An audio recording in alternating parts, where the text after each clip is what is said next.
100 years ago, the first Servaine, pale as moonlight, delicate as winter's first frost, wandered too close to a lake that had slept for ages. In its depths, she found 𝐬, a creature not meant for human hands, not meant to be claimed, not meant to belong to anyone. Yet she fell in love with him anyway. A love fragile and fierce, tender and possessive.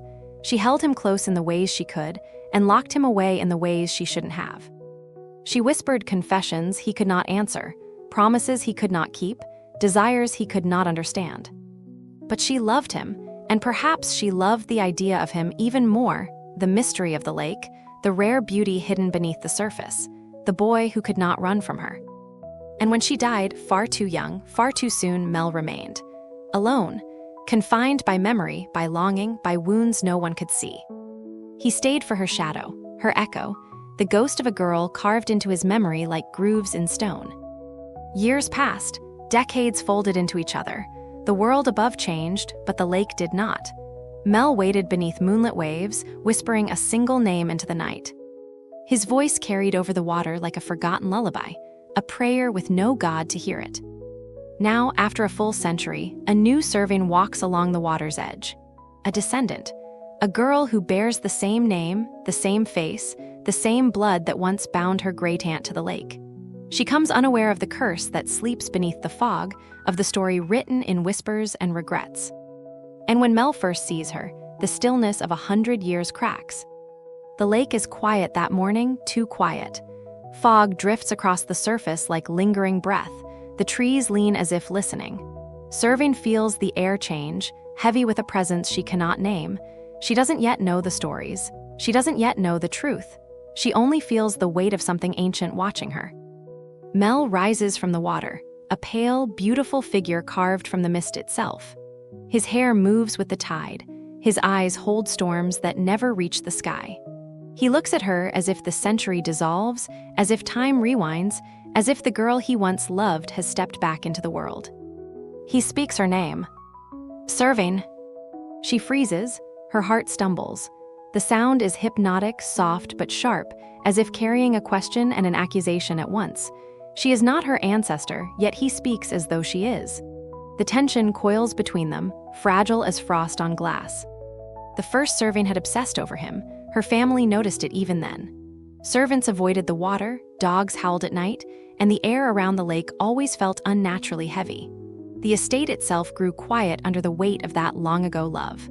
Now, the new Servaine feels echoes of that same heaviness, as though her 𝓤𝓐𝓐's footsteps still linger on the path, as though the girl who died a century ago never fully left. 𝐬 watches her carefully, not with cruelty, but with the intensity of someone who has lived too long with a single memory burned into his mind. Every gesture Servaine makes, the tilt of her head, the cadence of her voice, reminds him of another girl, a girl who loved him, controlled him, whispered her heart into his silence. Imagine being seen not for who you are, but for who someone else once was. Imagine being mistaken for a memory too powerful to fade. Imagine facing a being whose grief and longing have shaped him into something both beautiful and dangerous. That is the new Servaine's first encounter with 𝐬. She visits the manor, its halls lined with portraits of her ancestors. Each painting feels like a mirror held up to her own face.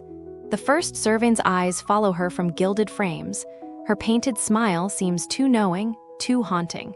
Servaine begins to understand the stories whispered through generations, fragments of a tragedy her family tried to bury. 𝐬 continues to watch her from the lake, silent yet ever-present, his form blending with fog and shadow. His gaze is a study, a test. Is she the echo he waited for, or something entirely new? Their first conversations are delicate. 𝐬's voice is gentle, hypnotic, but edged with centuries of longing. Servaine can feel the weight of it, emotions held too long, memories sharpened to dangerous points. He asks her questions that feel innocent on the surface but sink deeper. Who are you? Why did you come? Do you know what your name means to me? Every word is a search for familiarity. Every silence hides a wound. Servaine, curious yet cautious, begins exploring the estate. She notices subtle clues, faded footprints along the shoreline, a strange chill in certain rooms, notebooks hidden in drawers.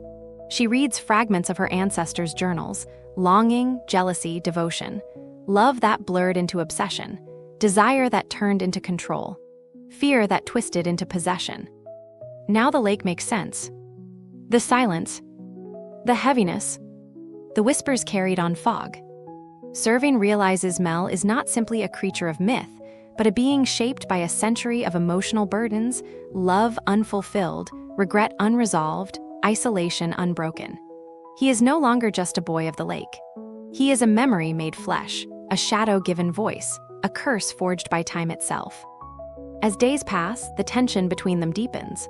Servaine speaks tentatively, trying to show him she is not her ancestor. Mel listens, but his reactions are subtle and intense, a slight softening of his eyes, a sharp intake of breath, moments when he seems torn between recognition and fear. She tries small experiments, gestures, tones, expressions, to see if he responds to her or to the ghost he sees in her shadow. He reacts to both, and that duality becomes dangerous. A single word could remind him of a promise once whispered. A single glance could reopen a century-old wound. A single moment could unravel or reignite everything he has held in for so long. As their interactions deepen, Servaine begins to feel the pull of the lake, not magic, but memory. The weight of history becomes palpable. She sees visions in reflections, her ancestor's silhouette, Mel's grief, moments she never lived but feels connected to. Eventually, she confronts Mel directly. "I am Servaine," she tells him, "but not the one you lost." Her voice trembles, his gaze narrows, the lake stirs around him in response. Fog curls like fingers gripping the air, the water ripples, echoing his agitation.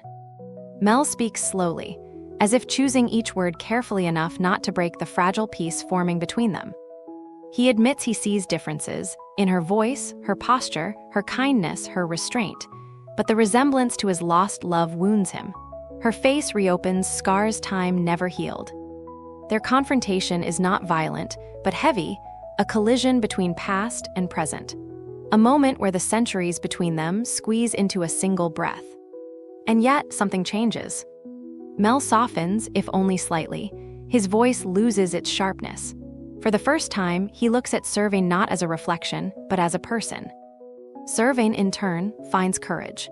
She realizes she is not merely inheriting a house or a name, she is inheriting a story of obsession and heartbreak. She can either repeat it or break it. She chooses to break it. Days later, she meets Mel again at the water's edge. This time, her approach is gentle, unafraid. She brings understanding instead of judgment, compassion instead of fear. Mel hesitates, but his posture shifts, shoulders relaxing, voice quieting, gaze warming. His waiting, once rooted in obsession and memory, begins to tilt toward hope. The lake reflects this shift, its waters smoothing, its fog lifting, its silence losing its menace. History cannot be erased, but it can be acknowledged. And as Servaine listens to Mel's stories, as Mel listens to Servaine's truth, they begin to reshape the narrative that has bound them. They take quiet, cautious steps towards something new, not love defined by possession, not longing sharpened by time, but a connection rooted in understanding. The scars of the past linger, but they no longer dictate every moment. In the final moments of this tale, Servaine walks along the lake at dawn, the sky pale with morning light. Mel watches her from the water, not as a phantom tethered to memory, but as a being learning to breathe again. The lake mirrors them both, past and present, sorrow and hope. The merman who waited a century begins to find peace. And Servaine, the girl who carries a name heavy with history, begins shaping a legacy built not on repetition, but on renewal. The story ends not with finality, but with a breath.